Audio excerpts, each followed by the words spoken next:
Baik, anak-anak, kita lanjutkan materinya.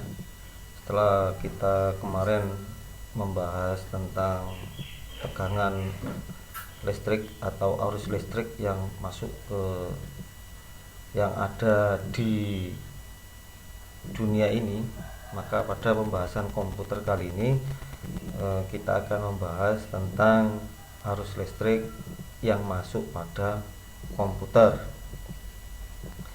Baik, langsung saja.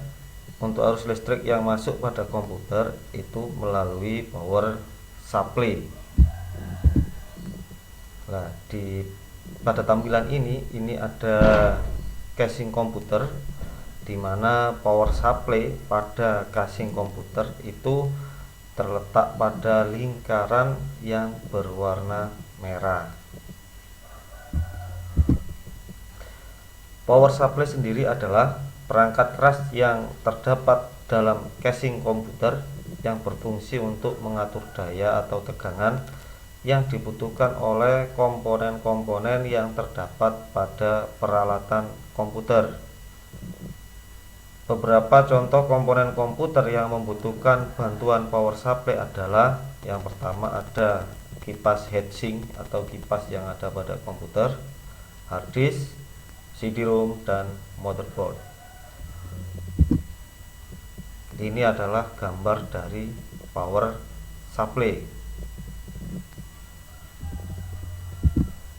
Kemudian power supply dengan konektornya, jadi di sebelah kiri ya, itu namanya konektor power supply.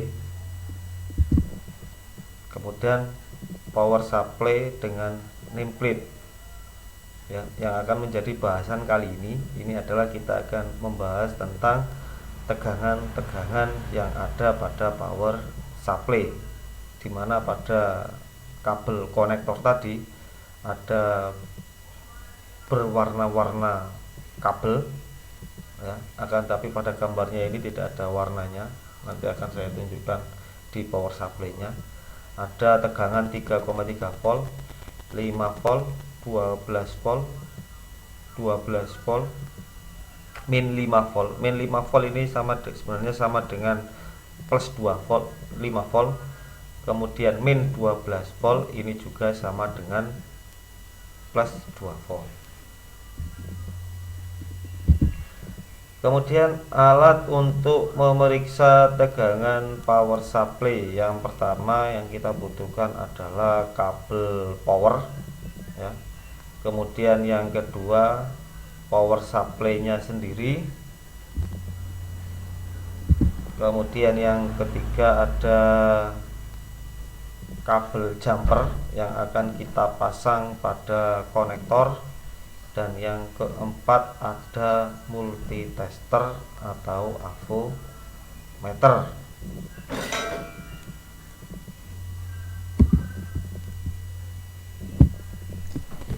Nah, kemudian untuk tabel pengukurannya ini ada beberapa warna, nanti mungkin tidak berurutan pada power supply-nya, nanti tergantung power supply-nya ya. Tapi yang jelas ada warna hijau, ada kabel warna hijau, merah, kuning, oranye, putih, ungu, biru, abu-abu, dan hitam. Untuk hijau PS on, kemudian merah plus 5 volt, kuning plus 12 volt, oranye min plus 3,3 volt, putih 5 volt, ungu 5 volt, biru 12 volt, abu-abu plus 5 volt, dan hitam ground. Kemudian rumus untuk pengukurannya adalah nilai pengukuran dikurangi nilai asli dibagi nilai asli dikali 100%. Kemudian keterangannya, jika 0 sampai 10% itu berarti power supply tersebut sangat baik, masih bisa digunakan.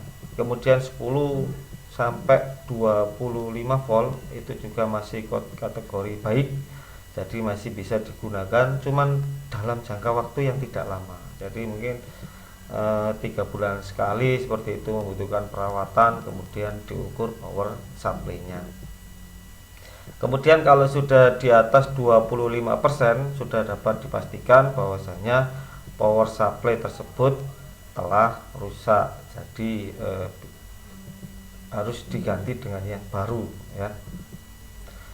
Kemudian contoh soal dari presentasi pengukuran ya. Jadi semisal pada pengukuran nanti diperoleh data 12,45 volt, dimana nilai pengukurannya tersebut, kemudian yang kita ukur adalah kabel kuning semisal ya 12 volt, maka cara perhitungannya adalah 12,45 volt dikurangi 12 volt, nah, hasilnya 0,45 volt, kemudian dibagi 12 volt atau nilai aslinya dikali 100%, maka hasilnya adalah 3,75 volt. 3,75 volt. Nah, di situ keterangannya 0 masih masuk 0 sampai 10 volt. Artinya power supply tersebut masih bisa digunakan. Ya, itu adalah contoh soalnya.